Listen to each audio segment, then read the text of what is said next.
और अब बात सत्य और तथ्य की। 2014 के बाद से दो नैरेटिव बड़े जोर शोर के साथ पूरे देश में फैलाने की कोशिश हो रही है। इसमें पहला नैरेटिव है कि देश में डर का माहौल है और देश की दूसरी बड़ी आबादी यानी मुसलमान डरे हुए हैं। दूसरा नैरेटिव यह है कि देश में सेकुलरिज्म का ताना बाना मोदी सरकार के बनने के बाद ध्वस्त हो गया है, धराशायी हो गया है। आज मैं आपको एक खबर बताने जा रहा हूं, इसके बाद आप खुद फैसला कीजिए कि कौन डरा हुआ है और कौन डरा रहा है।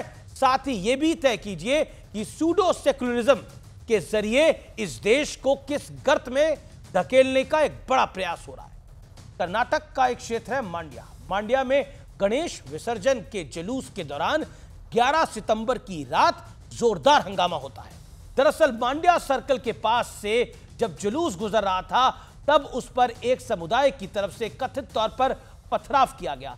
देखते ही देखते हालात बहुत बिगड़ गए। आक्रोशित भीड़ ने दुकानों में तोड़फोड़ और वाहनों में आगजनी तक कर दी।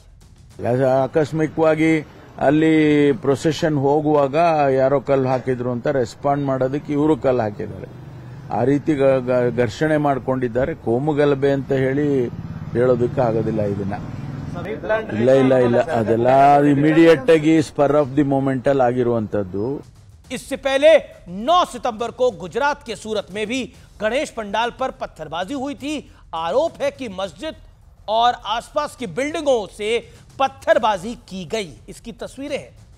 इसके अलावा पहले भी कभी हिंदू नववर्ष पर तो कभी रामनवमी और हनुमान जयंती के जुलूसों पर पत्थरबाजी की खबरें देखी हैं। हैरानी की बात यह है कि जब भी ऐसी वारदात होती है तो पूरी सेकुलर ब्रिगेड चुप्पी साध कर चुपचाप बैठ जाती है, जैसे कुछ हुआ ही नहीं। डर की दुकान का एजेंडा चलाने वाले लापता गैंग की तरह हो जाते हैं। हाल ही में राहुल गांधी ने अमेरिका में कहा है कि लड़ाई इसी बात के लिए हो रही है दर्शकों कि भारत में सिखों को पगड़ी या फिर उनका कड़ा पहनने का अधिकार है या नहीं है। सवाल यह है कि क्या यह संभव है कि भारत में सिखों को अपनी आस्था के मुताबिक जीने से रोका जा सके। हाँ, 1984 का एक दौर था जब सिखों को पगड़ी रखने से पहले 1000 बार सोचना पड़ता था।